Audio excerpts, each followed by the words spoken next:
ചില നടിമാർ പറയും എനിക്ക് ഇന്ന മേക്കപ്പ് മാൻ മതി, അല്ലെങ്കിൽ ഇന്ന മേക്കപ്പ് ആർട്ടിസ്റ്റ്, അത് മെയിൽ ഓർ ഫീമെയിൽ, അല്ലെങ്കിൽ ഇന്ന ഹെയർ ഡ്രസ്സർ മതി. അപ്പോൾ പ്രൊഡ്യൂസർക്ക് ഇഷ്ടമുള്ള അല്ലെങ്കിൽ കമ്പനിക്ക് ഇഷ്ടമുള്ള ഒരു ഹെയർ ഡ്രസ്സറെയോ ഒരു മേക്കപ്പ് മാനെയോ അവർക്ക് വെക്കാൻ പറ്റില്ല. അങ്ങനെ നോക്കുകയാണെങ്കിൽ എല്ലാവരും പ്രമുഖരാണ്, എല്ലാവരും അവരവർക്ക് ആവശ്യമുള്ള ആളുകളെയാണ് അവർ ചൂസ് ചെയ്തുകൊണ്ടിരിക്കുന്നത്. എനിക്ക് ഇന്ന കോസ്റ്റ്യൂമർ മതി, അവരാണ് എനിക്ക് കറക്റ്റായിട്ട് കോസ്റ്റ്യൂം ഡിസൈൻ ചെയ്ത് തരുന്നത്. ഈ ഇന്ന ഹെയർ ഡ്രസ്സർ അവർ മനോഹരമായിട്ട് എനിക്ക് ഹെയർ സ്റ്റൈൽ ചെയ്ത്, ഇവരെല്ലാവരും. അപ്പോൾ അങ്ങനെ ഒരു ആർട്ടിസ്റ്റ് ഒരു ഹെയർ സ്റ്റൈലിസ്റ്റിനെ കാസ്റ്റ് ചെയ്യുമ്പോൾ ചൂസ് ചെയ്യുമ്പോൾ അവരഭിനയിക്കുന്ന സിനിമകളിലെല്ലാം അവരായിരിക്കും. അപ്പം മറ്റവർക്ക് പണിയുണ്ടാവില്ല. അതൊക്കെ പ്രമുഖർ തന്നെയാണ്. ഇപ്പം ഞങ്ങളുടെ ഡബ്ബിങ്ങിൻ്റെ ഞാൻ പറയാം, നായിക ശബ്ദം മറ്റുള്ളതിലൊന്നും ഇവരാരും ഇടപെടില്ല. അതായത് നടന്മാർ അവർ പറയാറുണ്ട് അവരുടെ ശബ്ദം വേണ്ട, നായികമാരുടെ വേണ്ടി പറയും. ആ നായിക പോലും ചിലപ്പോൾ അങ്ങനെ പറയാറില്ല, പക്ഷെ നടന്മാർ പറയും. അത് പ്രത്യേകിച്ച് മലയാള സിനിമയിലെ ഏറ്റവും വലിയൊരു നടൻ തന്നെ എൻ്റെ ഒരുപാട് സിനിമകൾക്ക് അദ്ദേഹം പറഞ്ഞിട്ടുണ്ട്, അവർ വേണ്ട, നമുക്ക് അവർ വേണ്ട ഒരുപാട് സിനിമകൾക്ക് പറഞ്ഞിട്ടുണ്ട്. എനിക്ക് ഞാൻ പിന്നെ അതൊരു വലിയ വിഷയമാക്കാതെ ഓക്കെ അതിനെന്താ എന്ന് പറഞ്ഞ് ഞാനിവിടെ വേറെ പടം ചെയ്യാതിരിക്കുന്നുണ്ടോ, ഞാൻ വേറെ സിനിമകൾ ചെയ്യുന്നുണ്ട്, അങ്ങനെ തന്നെ ആയിക്കോട്ടെ. അതൊക്കെ നമ്മൾ ഈസി ആയിട്ട് ഇതിൻ്റെ ഒരു ഭാഗമായിട്ട് എടുക്കുക, അത്രയേ ഉള്ളൂ. അതിനൊന്നും നമ്മൾ കൊടി ഉയർത്തി ഇതിൻ്റെ പിന്നാലെയൊന്നും പോയിട്ടൊന്നും ഒരു കാര്യമില്ല. ആ നായികയ്ക്ക് വേണ്ടിയിട്ടാണ് ചേച്ചി ഇവിടെ ശബ്ദം കൊടുക്കുന്നത്. നായികയ്ക്ക് അവിടെ ഒരു വോയിസും ഇല്ല.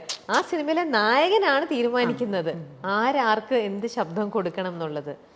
അപ്പൊ അതൊരു പവർ ഗ്രൂപ്പിന്റെ ഓരോ ഇതെന്ന് പറയുന്നത് തന്നെ പവർ ഗ്രൂപ്പ് ഒക്കെ ഉണ്ട്. അതില്ല എന്ന് പറഞ്ഞാൽ ഞാൻ സമ്മതിക്കില്ല. ഓക്കെ, പവർ ഗ്രൂപ്പിൽ സ്ത്രീകളുടെ റോള് താരതമ്യേന കുറവാണ് എന്നുള്ളതേ ഉള്ളൂ. കയറി നിൽക്കുന്ന തീർച്ചയായിട്ടും പുരുഷന്മാർ തന്നെയാണ്. ഈ സ്ത്രീകളാണെങ്കിൽ പോലും, സ്ത്രീകൾക്ക് ഇപ്പൊ ചേച്ചി പറഞ്ഞു പുരുഷന്മാരെ നായകനെ ഡിസൈഡ് ചെയ്യാനുള്ള ഒരു പവർ അവർ അല്ലെങ്കിൽ ഒരു വോയിസ് ഉണ്ടാവില്ല. എന്നിരുന്നാൽ കൂടെ അവരുടെ കൂടെ അഭിനയിക്കുന്ന ബാക്കി കോ ആർട്ടിസ്റ്റുകൾ അവരാരൊക്കെ വേണം, അല്ലെങ്കിൽ എനിക്കിപ്പം ഒരാളുമായിട്ട് എനിക്ക് വലിയ താല്പര്യമില്ല, അപ്പൊ എൻ്റെ സിനിമയിൽ അവരാണ് എൻ്റെ സിസ്റ്ററായിട്ടോ എൻ്റെ ഫ്രണ്ടായിട്ടോ വരുന്നതെങ്കിൽ അങ്ങനെയും അവരവിടെ ചെയ്യിക്കാറുണ്ടോ അല്ലേ? ഞാൻ വരണമെന്നുണ്ടെങ്കിൽ ആ കുട്ടീനെ ആ സിനിമയിൽ വെക്കാൻ പാടില്ല അല്ലേ? നമുക്കറിയാം പണ്ടൊക്കെ നമ്മൾ പ്രേം നസീർ സാറിൻ്റെ കാലത്തൊക്കെ നസീർ സാറ് ഷൂട്ടിംഗ് സെറ്റിൽ പോയിരിക്കുമ്പോഴാണ് ഓരോ ആർട്ടിസ്റ്റിന് ഇതിലേത് കഥാപാത്രമാണ് ചെയ്യുന്നത് എന്ന് സാറ് ചോദിക്കുമ്പോഴാണ് സാറിന് അറിയുന്നത് സാറിൻ്റെ അനിയത്തിയായിട്ട് അവരാണെന്ന്. ഇന്നങ്ങനെയല്ല.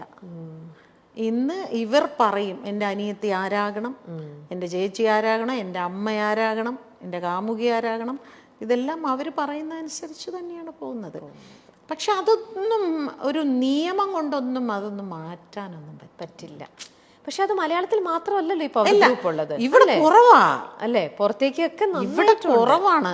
അവിടെ ഏത് തിയേറ്റർ റിലീസ് ചെയ്യണമെന്ന് വരെ അവർ തീരുമാനിക്കും.